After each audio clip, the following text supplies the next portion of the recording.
Hello and welcome to day 42 of revising UPSC previous year questions. In this video, I will cover second essay of the year 2024. I already covered all the essays of the year 2025. So let's get started.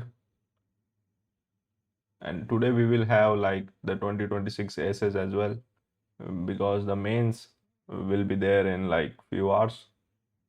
It's 3:48 a.m. right now and I think 9 to 12. Yeah, that time it was 9 to 12 when I wrote mains last time. So anyway, best of luck to all those, although no one from those will gonna watch it, but still, all the best guys. So let's get started. The empires of the future will be the empires of the mind. In September, in September 1943, amidst the devastating debris of the Second World War, Winston Churchill delivered an address at Harvard University in which he made a prophetic observation. The empires of the future will be the empires of the mind. At that historical juncture, power was overwhelmingly measured by the brute arithmetic of territorial conquest, standing armies, naval armadas, naval armadas, and industrial smokestacks. Yet, standing on the threshold of an uncertain modern era, Churchill foresaw a fundamental civilizational shift, the age of geographic colonization, physical subjugation, and resource driven imperialism was drawing to its inevitable close. In its place was emerging a subtle, far more pervasive paradigm where human intellect, knowledge, scientific innovation, ideas, and cultural soft power would dictate the destiny of nations. To understand this transformation is to trace the revolutionary arc of human power. For millennia, empires expanded by capturing land, controlling maritime trade routes, and commanding physical labor. The Roman legions, the Mongol cavalry, and the colonial mercantile fleets of Europe operated on the premise that territory was the ultimate source of wealth and sovereignty. However, the dawn of the information age and the fourth industrial revolution inverted this ancient logic. Today, the most formidable boundaries are no longer drawn on physical maps, but along the frontiers of intellect, data architecture, cultural influence, and technological capability. The true sovereigns of the contemporary world are not those who claim vast tracts of land, but those who foster cognitive capital, command global knowledge ecosystem, and govern the intangible realms of ideas. One more thing I wanted to say that whenever you write the essay, you need not to go through these headings and all. But since we are in practice, so that is just for brainstorming. You will see the headings or even the bullet points or even the flow diagram. Okay. But whenever you write an essay, whether in mock and absolutely, if you will write in the real exam, you need not to go through these. You need not to write these headings and all, right? You just need to grow. You just need to write in flow, like from here to here, no headings and all. But since we are in practice, you will see these headings and everything uh, in these or maybe in future races. Throughout human history, power was intimately tethered to geography. The agrarian revolution turned land into the definitive asset of statecraft, giving rise to empires defined by agrarian tribute. The industrial revolution shifted the center of gravity toward access to raw materials, coal, iron ore, and later oil, sparking an aggressive race for global colonies. Empires competed to plant flags across distant continents, drawing borders that enclose mineral wealth and captive markets. Yet, even with traditional epic, the quiet supremacy of the mind frequently outlived physical conquest. The political empire of Alexander the Great fractured immediately upon his demise, but the Hellenistic intellectual tradition permeated permeated philosophy, architecture, and mathematics across continents for centuries.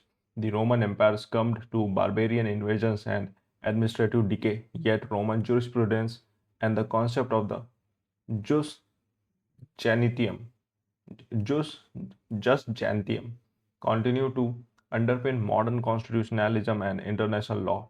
Similarly, while ancient Indian dynasties rose and fell, India's civilizational footprint traveled effortlessly across Central, East, and Southeast Asia, not through the sword but through the intellectual currents of Buddhism, the philosophy of the Upanishads, astronomical treatises, and the mathematical concept of zero, shunya. The late 20th century accelerated this structural transition. The collapse of the Soviet Union demonstrated that immense nuclear arsenals and vast geographic territory are insufficient to sustain a superpower if economic stagnation and intellectual ossification erode the interior. Conversely, post-war nations with virtually no natural resources such as Japan and South Korea leveraged disciplined human capital, education, and technological mastery to become economic titans. Power migrated from the physical soil to the intellectual realm of silicon, algorithm, and human creativity. The economic paradigm, knowledge as the new capital. In the classical economic framework articulated by Adam Smith and David Ricardo, land, labor, and physical capital were were the sacred trinity of production. Today, this paradigm has been decisively superseded by the knowledge economy. In the modern era, intellectual property, intangible assets, algorithms, and design innovation generate far greater economic surplus than manual labor or raw commodities. A single software architecture or pharmaceuticals patent now commands a market valuation exceeding the annual gross domestic product of several resource-rich nations combined. Modern transnational corporations do not derive their dominance from owning vast real estate or immense physical machinery. Rather, their power resides in proprietary algorithms, artificial intelligence models, digital platforms, and human creative networks. The world's economic battleground are no longer fought over coal fields or rubber plantations, but over semiconductor design, quantum computing, patents, biotechnology breakthroughs, and cloud data infrastructures. As the World Bank and UNESCO have repeatedly emphasized, investments in research and development, R&D, and foundational human capital yield exponential compound returns. Nations that fail to cultivate the minds of their citizens risk falling into a modern form of economic subjugation, serving merely as exporter of raw labor and consumers of foreign intellectual property. Wealth is no longer extracted from the earth. It is synthesized in laboratories, university campuses, software incubators, and creative studios. Geopolitics and soft power, the invisible hegemony. The transition toward empires of the mind has reshaped international relations and the nature of sovereignty. In his seminal in his seminal formulation of soft power, political scientist Joseph Nye argued that the ability to attract, persuade, and co-opt is far more durable than the hard power of military coercion or economic sanctions. A nation that projects compelling cultural ideals, values of democracy, and artistic dynamism exercises an invisible empire over global consciousness. Global soft power manifests in how societies think, aspire, and communicate. From Hollywood cinema and American popular music, shaping 20th century aspirations to South Korea's contemporary cultural surge. Hallyu ideas transcend national borders effortlessly. India's historical tradition of Vasudhaiv Kutumbakam, the world is one family, its vibrant diaspora, its linguistic richness, and its global gift of yoga embody this benign empire of the spirit and mind. When the United Nations declared June 21st as the International Day of Yoga, it reaffirmed that moral and philosophical contributions command universal reverence far beyond military force. Furthermore, international legitimacy in the modern world is maintained through normative leadership. The ability to articulate global norms such as human rights charters, climate justice doctrines under the UNFCCC and frameworks for global digital public infrastructure reflects cognitive statecraft. Hegemony in the 21st century is not established by occupying another country's cities, but by setting the terms of international law, ethical discourse, and institutional standards. The frontiers of cognition, the AI data, AI data and technological sovereignty. If the empires of the past were built with stone and steel, the cognitive empires of the 21st century are constructed with code, artificial neural networks, and planetary scale data. The fourth industrial wave has introduced artificial intelligence, machine learning, and synthetic biology, transforming human cognition itself into a strategic domain. Data is frequently described as the new oil, but unlike exhaustible fossil fuels, data is rivalrous and self propagating. The entities that control high performance compute clusters, foundational large language models, and vast data repositories possess, possess unprecedented power to influence consumer choices, electoral outcomes, and sociological trends. Social media algorithms designed around psychology, have the capacity to shape public perceptions, engineer social consent, and polarize democratic electorates. This dynamic has given rise to the concept of cognitive warfare and surveillance capitalism. When foreign algorithmic platforms influence the worldview of a nation's youth, traditional notions of national territorial sovereignty become porous. In this new landscape, national security depends as much on cybersecurity firewalls, indigenous semiconductor design, and ethical AI governance as it does on physical border garrisons. The empire of the mind can easily turn into an imperium over the mind if technological power remains unchecked by democratic accountability. The internal self mastery and ethical awakening. Beyond geopolitics, beyond geopolitics, economics, and technology, Churchill's aphorism, aphorism carries a profound philosophical and psychological dimension. On an individual and collective level, the most formidable empire one can ever conquer is the empire of one's own mind. Ancient philosophical traditions across the globe have consistently celebrated self mastery over external conquest. In the Bhagavad Gita, Krishna instructs Arjuna that for one who has conquered the mind is the best of friends. But for one who has failed to do so, the mind remains the greatest enemy. Jitatmana prashantasya. Similarly, the Buddha taught that conquering oneself is a far greater victory than conquering thousands in battle.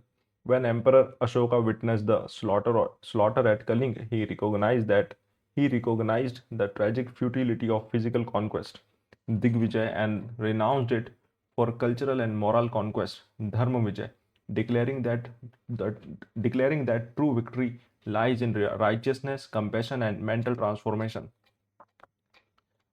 In our contemporary era of constant digital distraction, algorithmic manipulation, and cognitive fatigue, the battle for mental sovereignty has become deeply personal. To cultivate critical inquiry, emotional intelligence, and discernment, and psychological resilience is to build an unshakable inner citadel. A society composed of free, rational and empathetic minds is immune to demagoguery, hate speech, and polarization that threaten modern democracies. The shadow of cognitive imperialism, inequity, and disillusionment. While the rise of the empire of the minds presents unprecedented opportunities for human liberation, it also casts dark shadows that humanity must navigate with caution. The foremost danger is the emergence of a severe cognitive and digital divide. When intellectual capitals when intellectual capital becomes the primary determinant of wealth, regions and social classes, deprived of equality schooling, digital infrastructure and higher education faces structural disenfranchisement. This dynamic risks creating an entrenched intellectual aristocracy alongside a marginalized global underclass. Moreover, the monopolization of knowledge through restrictive intellectual property regimes poses grave ethical dilemmas. During global health crisis, the rigid enforcement of pharmaceutical patents over life-saving vaccines highlighted how intellectual monopolies can compromise universal human dignity. Similarly, algorithmic biases embedded within artificial intelligence systems risk perpetuating historical, racial, gender, and socio-economic prejudices under the guise of mathematical objectivity. Finally, excessive, an excessive veneration of purely instrumental technocratic intellect, stripped of moral empathy, leads to catastrophic outcomes. The atomic bomb, industrialized warfare, and algorithmic disinformation are all sophisticated triumphs of human intellect, yet they represent profound failures of human conscience. An empire of the mind that lacks ethical grounding risks degenerating into an era of hyper-rational exploitation and civilizational alienation. India is stressed with the cognitive future. For India, embracing the empire of the mind is not an imported ambition, but a homecoming to its core civilizational ethos. Ancient India flourished as a global hub of learning, drawing scholars from across the world to ancient universities like Nalanda, Takshashila, and Vikramshila. The foundational pillars of Indian philosophy emphasized that knowledge, Vidya, is that which liberates, sa vidya ya vimuktaye. In the modern era, the Indian Constitution reflects this vision under Article 51A, as the Constitution enshrines the duty of every citizen to develop a scientific temper, humanism, and spirit of inquiry and reform.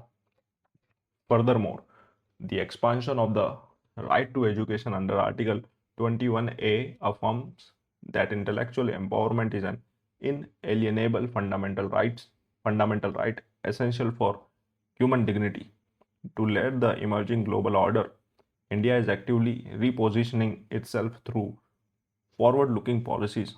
The National Education Policy (NEP) 2020 seeks to dismantle rigid pedagogical silos, fostering multidisciplinary creativity, critical thinking, and ethical values from early childhood. Concurrently, pioneering initiatives in digital public infrastructure such as the India Stack, Unified Payments Interface, and open networks demonstrate how intellectual innovation can be democratized to empower the poorest citizen rather than enrich private monopolies. By scaling its investment in foundational research, artificial intelligence, national AI mission, green technology, and social skilling, India is building the human and moral capital needed to thrive as an enlightened, inclusive knowledge society. Toward an enlightened synthesis, the trajectory of human evolution demonstrates that physical force is ephemeral, but ideas are immortal. The pyramids of the pharaohs, pharaohs have weathered into relics that have weathered into relics. The vast territories of the British Empire have receded into history, and the industrial fortress of the 19th century are yielding to digital platforms. What endures across centuries is the human capacity to reason, and empathize. The empires of the future will indeed be the empires of the mind. However, humanity stands at a critical crossroad regarding what kind of cognitive empire it chooses to build. If these empires are driven solely by algorithmic surveillance, intellectual monopolies, cognitive warfare, and technocratic hubris, they will usher in new forms of subjugation and inequality. True civilizational greatness demands that the empire of the mind be anchored in ethical consciousness, inclusive democratization of knowledge, ecological stewardship, and universal empathy. In universal human empathy, when scientific intellect is married to moral compassion, as envisioned by the ideals of Sustainable Development Goal 4, quality education, and the ancient wisdom of universal fraternity, the empire of the mind becomes not an instrument of dominance but an expansive sanctuary for universal human liberation, enlightenment, and enduring peace.